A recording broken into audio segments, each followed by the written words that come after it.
Si ustedes escuchan el guaraní que hablan los brasileños acá en la frontera, tiene un sabor, tiene un tono a portugués. O sea, se entiende perfectamente el guaraní, pero como que Un suena acento. a portugués. El guaraní correntino tiene sus peculiaridades, por ejemplo, al decir cha, ¿ves? Nosotros decimos ya. Ya que... Chamigo, por ejemplo, dicen, ahí ¿verdad? está. Y ellos dicen chamigo en vez de decir chamigo. En otra ocasión, vaya pues chamigo. Y por ejemplo, en el caso del guaraní boliviano, la diferencia está en el acento. Nosotros en el guaraní que hablamos acá y también los correntinos, el acento va al final. Y decimos, por ejemplo, burubishá.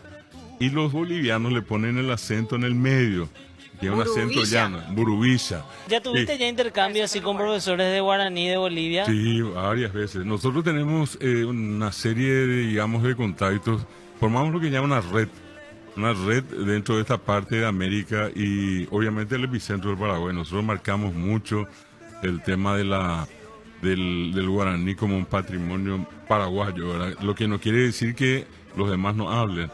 Se puede decir Boniquito, tranquilamente entonces que en Bolivia, Brasil y Argentina se habla también el se guaraní. habla, se habla. El guaraní que habla mi mamá es súper nasal y medio, medio como se lamenta. Es Sí. un O ya es lento. Mamá, con la, cuando hoy la muestra, estamos pero acá. Pero eso es cuando así está hablan. nerviosa. Y son de Cierto. carapeo. Y pero y todas mis tías, todos mis abuelos cuando hablan en guaraní es así.